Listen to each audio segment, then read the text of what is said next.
This segment of the news has been brought to you by Sun Oil Limited. Welcome back. On Monday, Deputy Prime Minister and Minister of Works Desmond Bannister conducted a listening tour at the Bahamas Power and Light after the union's recent demonstration to voice their concerns. According to Mr. Bannister, many of their concerns that require his direct involvement would be addressed in the F&M's second term should they win the upcoming elections. Shortly after the listening tour was completed, BPL Executive Chairman Donovan Moxey gave an idea as to how successful or effective the tour was. From what I've heard, I thought it went very well. I mean, as you know, Deputy Prime Minister, Minister Bannister, he likes to keep his hands on the pulse of everything that goes on, especially within the companies or the entities that are part of his portfolio. And so from what I've heard, he had a chance to speak with a number of employees firsthand. He hears their concerns. Obviously, I think he looks at that and he weighs that against what he understands is going on within the entity from the management as well as the executive and the board level.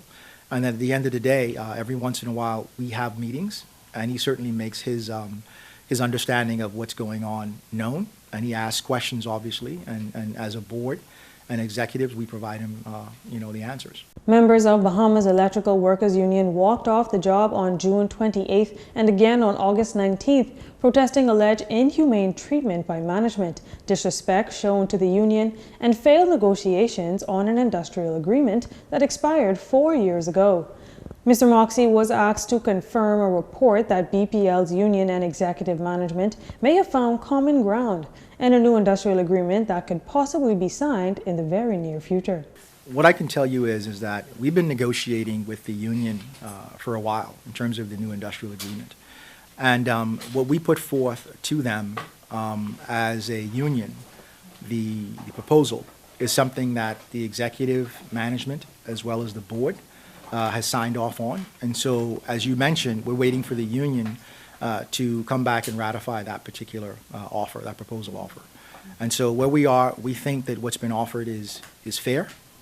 We think what's been offered is something that obviously we would hope that the union members would ratify. But at the end of the day, it's up to them to make the decision as to whether or not they feel as though that particular agreement is something that they want as a body. Mr. Moxey also gave an update on BPL's negotiations with Shell, which are on hold until general elections. We'll have more details on that in another report.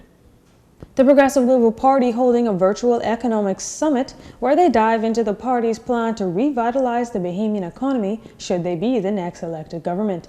Kicking off the summit was PLP Deputy Leader Chester Cooper, who says the country is not just facing a health crisis, but also a great debt crisis and job crisis, among others.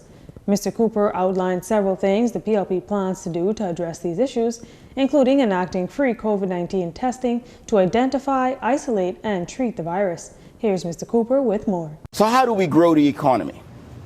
In many ways. One of them is by lowering the cost of living and the cost of doing business. And the fastest way to do this is by lowering the cost of electricity while moving towards renewable energy. This, we believe, is a low-hanging fruit. The greater amount of energy generated by solar and other renewable sources, the more we would reduce our consumption of fossil fuels, reduce imports, and retain our foreign exchange reserves. It is a win-win for the environment, the economy, and also BPL. A significant uptick in renewable energy generation could reduce the future capital requirements of BPL to meet future demands. Mr. Cooper contends that all sectors of the country need a long-term plan to kickstart growth. Entrepreneurs were not left out of the conversation. Michael Halkitis, PLP candidate for St. Barnabas, chimed in on the party's plans in that regard.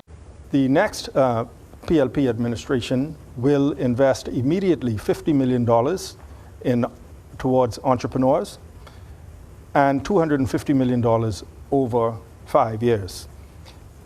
Access to capital is very important and has always been very important, but what we found equally important was to be able to give that support in terms of business management skills, access to markets, access to equipment and things that are required to run your business.